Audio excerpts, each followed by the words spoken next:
The annual Harrington family dinner in 2023 was always an exercise in quiet endurance. But this year felt different. I was 33 now, no longer the fresh-faced dreamer they'd once dismissed.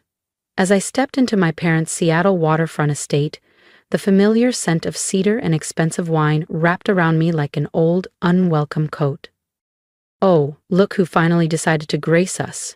My older brother Ethan's voice rang out from across the foyer, smooth and mocking.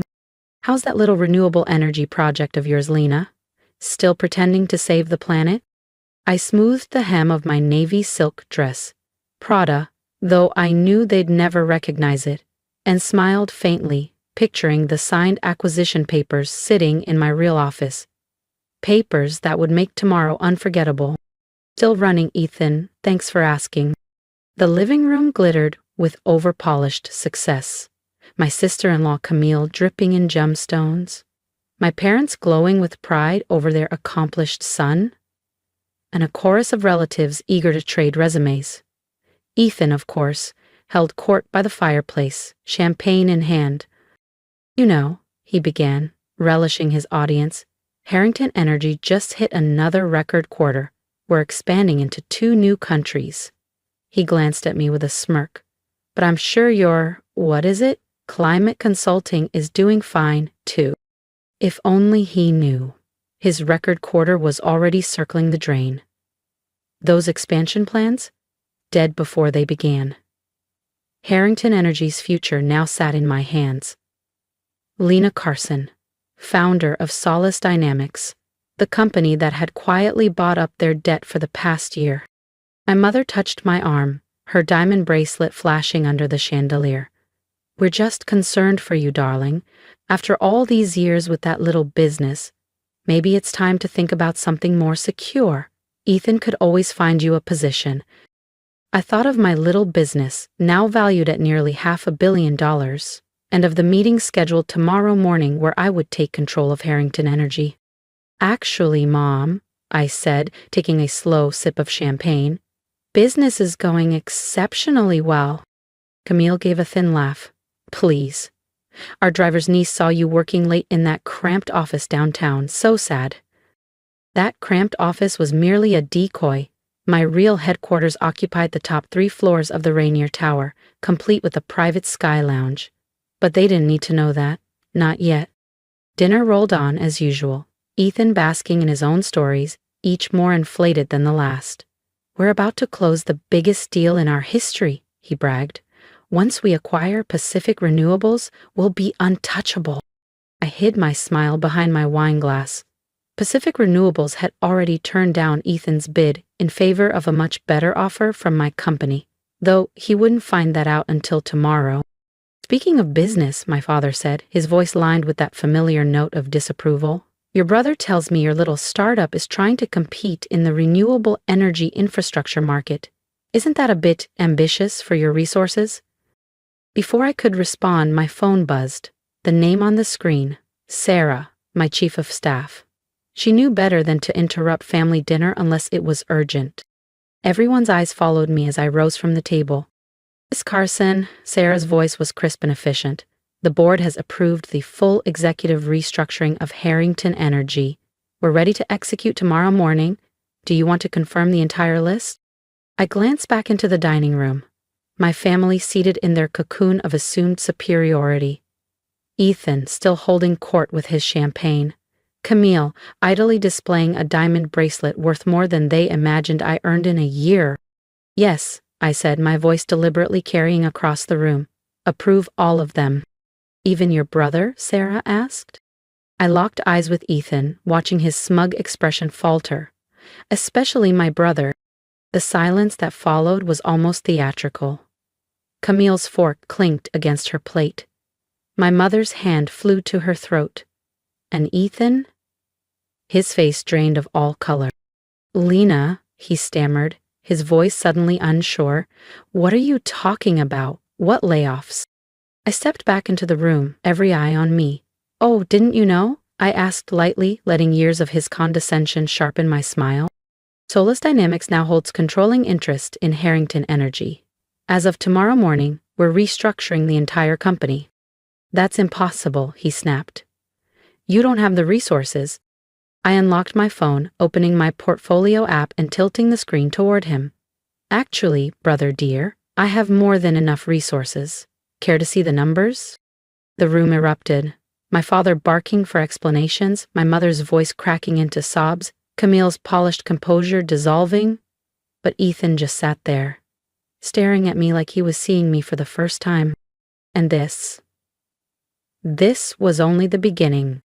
The next morning, I arrived at my true office, the top 3 floors of the Rainier Tower, which I also happened to own, its glass walls offering a perfect view of the Harrington Energy headquarters across the street. By the end of the day, everyone inside that building would know exactly what my little startup was capable of. I could already picture the chaos spiraling across the city. Sarah met me in my private elevator, tablet in hand. The news has broken, she reported. Harrington Energy's stock is down 40% in pre-market trading. Ethan's been trying to reach you since 6 a.m., 47 missed calls.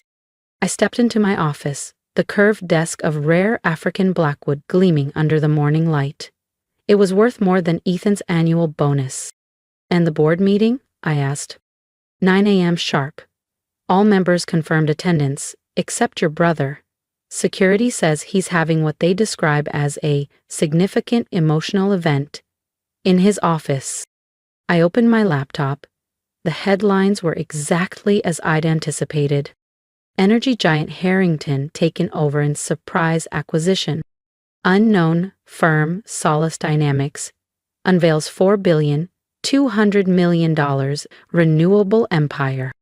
Sibling shock, family feud rocks clean energy industry. My phone buzzed again, this time with a text from Camille dripping with forced warmth. Lena, darling, clearly there's been a misunderstanding. We should talk about this, as a family. Another message followed from my mother. How could you do this to your brother, after all he's done for you? I thought about all he'd done, the clients he'd stolen, the contracts he'd sabotaged, the endless belittling of my ambitions. Every slight had been fuel. Sarah's voice came through the intercom. Your parents are in the lobby, demanding to see you, and your brothers, she hesitated, making quite a scene at Harrington headquarters. I turned to the wall of security monitors. Sure enough, Ethan was in his soon-to-be former office, sweeping files and awards off his desk in a fury. Let him have his moment, I said. As for my parents, send them up. It's time for a proper family meeting. The door burst open moments later. My mother, usually immaculate, looked rattled, her silk suit slightly askew. My father's face was flushed an alarming shade of red. What is the meaning of this? He demanded, then stopped cold, taking in my office. The panoramic view of the Seattle skyline, the understated luxury, the quiet hum of power. It all told a story he'd never imagined me living. Welcome to Solace Dynamics, I said, gesturing toward the 2 chairs across from my desk. Please, sit. We have a lot to discuss. You've destroyed your brother's company, his reputation, my mother cried. No, I corrected, calm and steady. I saved his company from his mismanagement. Harrington Energy was 3 months from bankruptcy. You'd have known that if you'd looked past Ethan's bragging and checked the numbers. I swiveled my monitor toward them, the financial reports glowing on the screen. Their eyes widened as the truth finally began to take shape. And if you think this family reckoning is over, you're wrong. What happens in the boardroom next will change everything. Subscribe now so you don't miss the moment Ethan walks in. 18 failed project bids. 32 million in unauthorized expenses. A workplace harassment settlement quietly buried under miscellaneous legal costs. Would you like me to go on? I asked, my tone even but cutting. My father, ever the negotiator, shifted tactics. Sweetheart, if you wanted a larger role in the company, we could have discussed it. There was no need for such aggressive measures. Aggressive measures? I let out a sharp laugh. You mean like when Ethan sabotaged my first major contract? Or when he whispered to potential investors that Solace Dynamics was unstable? Those kinds of measures? The door burst open before he could respond. Ethan stormed in, 2 security guards trailing behind. You can't do this to me, he shouted. I built that company. actually. I pressed a button on my desk, and the wall display lit up with a detailed map of shell companies, holding firms, and acquisition timelines. You nearly destroyed it. I've spent the last year quietly buying your debt, rescuing your failing projects, and preparing for this moment. I stood, and instinctively, they all stepped back. Solace Dynamics isn't just a small consulting firm anymore. We're a $4.2 billion clean energy empire. And Harrington Energy? I tilted my head toward him. That's just our latest acquisition. Ethan's voice cracked. What do you want? Money? A position? Name your price. I thought of the countless times he'd offered me an entry-level role at his firm with a smug smile. I want you to know what it feels like to have everything you've built taken by someone you underestimated. But unlike you, I won't burn down what I've acquired. I reached for a folder and slid it across the desk. Junior Project Manager, reporting directly to my VP of Operations. Same offer applies to your remaining executives, those who qualify. I turned to Camille. And I'm afraid your title of Chief of Social Media won't exist under the new structure. The silence was absolute. My mother collapsed into the nearest chair, her veneer of superiority gone. My father stared out at the Seattle skyline, perhaps seeing for the first time the empire his daughter had built without his blessing. And Ethan?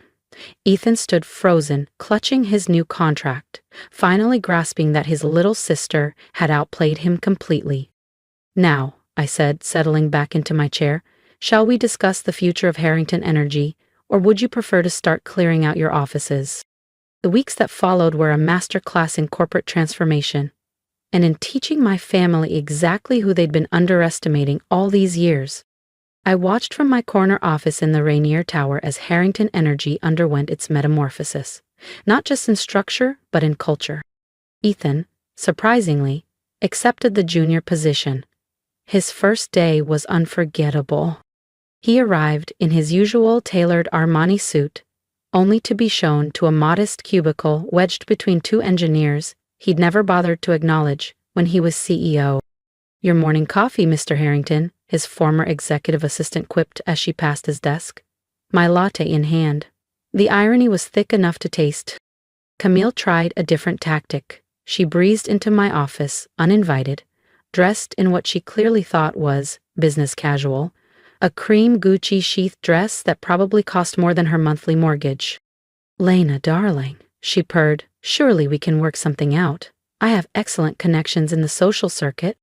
Like the connections you use to spread rumors about Solace Dynamics' unstable future? I cut in, turning my monitor to show screenshots of her posts and thinly veiled jabs from her so-called society friends. Those connections? She left in tears, her Louboutins tapping a sharp staccato across the marble lobby. My parents were the slowest to adjust. First came the guilt. How could you humiliate your brother like this? We raised you better.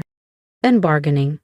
Surely we can keep this in the family. Your father could advise on the restructuring. Finally, acceptance, though not without a twist. A month after the takeover, during our first official board meeting, my father cleared his throat. I may have underestimated you, Lena. The boardroom went still. In 33 years, I had never once heard him admit a miscalculation.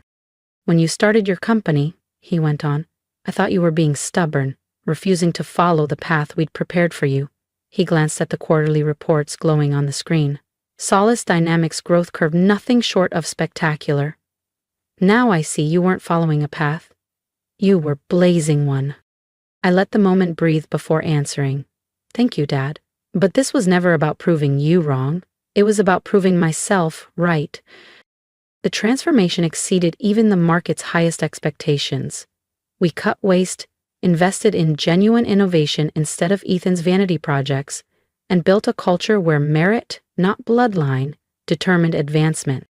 To my surprise, Ethan began to thrive.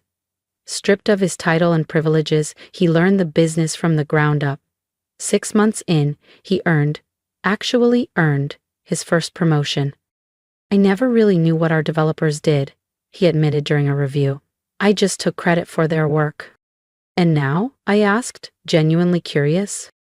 Now I know we had it all wrong, Ethan admitted one afternoon in the project room. Success isn't about looking powerful, it's about building something meaningful. Camille eventually found her own path, though not within the company. Last I heard, she'd launched a modest fashion blog, ironically finding her following by being authentic rather than posturing for prestige. The final chapter of our family's transformation came during the annual Harrington family dinner, exactly 1 year after the takeover. Same waterfront mansion, same dining room, but the atmosphere was completely different. Solus Dynamics had just closed another record quarter. "My daughter," my father announced proudly, lifting his glass, "would you like to tell us about the new AI initiative?" I looked around the table. Ethan, in a more grounded role, gave me a genuine nod. My mother regarded me not as the daughter in need of guidance, but as a peer she respected. Relatives who once mocked my little clean energy project now leaned forward, eager for my words. I rose. "I'd like to propose a toast. To family. Not the kind that demands conformity, but the kind that grows stronger through challenge.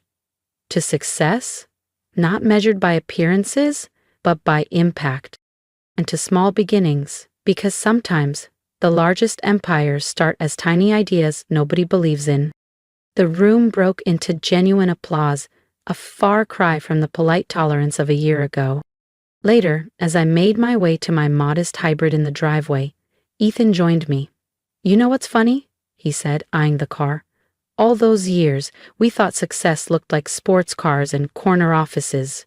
But you built an empire driving a Toyota." I smiled, unlocking the door. "That's because I knew something you didn't. Real success isn't about showing off what you have. It's about building something so solid you don't have to." I drove back to my penthouse, the one indulgence I'd finally allowed myself, and thought about the journey. From the mocked startup to the industry leader that reshaped not just a company, but a family. Sometimes the best revenge isn't destroying what others built, it's building something better yourself. And sometimes the smallest beginnings lead to the biggest transformations, especially when no one sees them coming. The next morning, Sarah stepped into my office with a thick envelope. "This came for you." Inside was my old business plan, the one Ethan had torn in half at a family dinner years ago. A note from my mother was clipped to it. "I found this while cleaning. I didn't understand it then, but I do now. You didn't just build a company, Lena. You built a legacy. One that will outlast all our foolish pride. I'm sorry we didn't see it sooner. Love, Mom."